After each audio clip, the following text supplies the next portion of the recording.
right, 5 minutes or so till the top of the hour on this Wednesday morning. So inflation, we hear a lot about that. Yeah.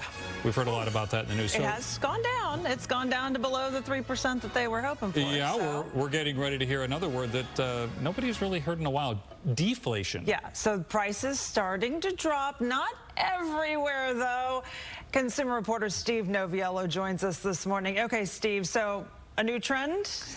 Well, listen, demure is not the only word that we're going to start hearing everywhere. Deflation is also another one that's really going to be music to everybody's ears. And like you said, listen, inflation is at less than 3% for the first time in 3 years. So that's really what's driving all of this. So now prices are going to start to drop. Now, it's not in all categories. And yes, some prices are continuing to climb, but not as swiftly as they once had been. So let's take a look. The first drops you're going to see are in things like physical goods, then in things like airfare, gas prices, cars, and food prices.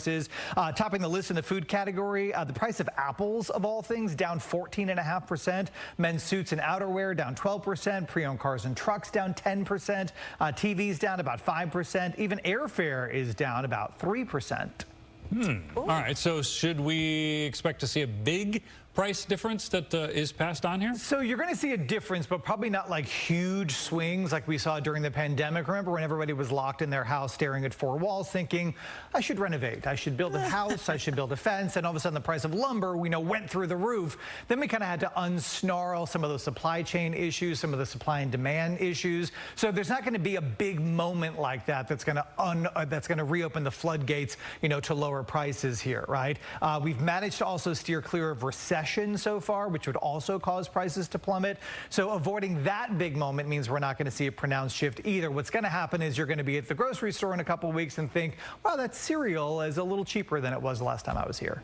Yeah, or, you know, sometimes it is the little things, and I think those are the little things that have been weighing on a lot of people. So hopefully consumers will see some relief.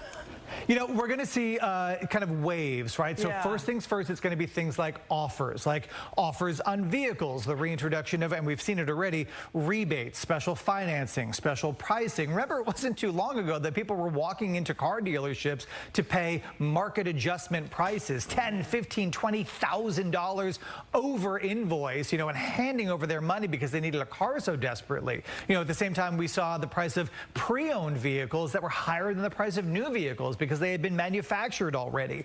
Next thing you're going to see is airline sales. Then at the grocery store, you're going to see price promotions with a few major retailers recently announcing price cuts. Now that's going to also pressure competitors to bring their prices down. Home prices also falling because rates have been high for so long.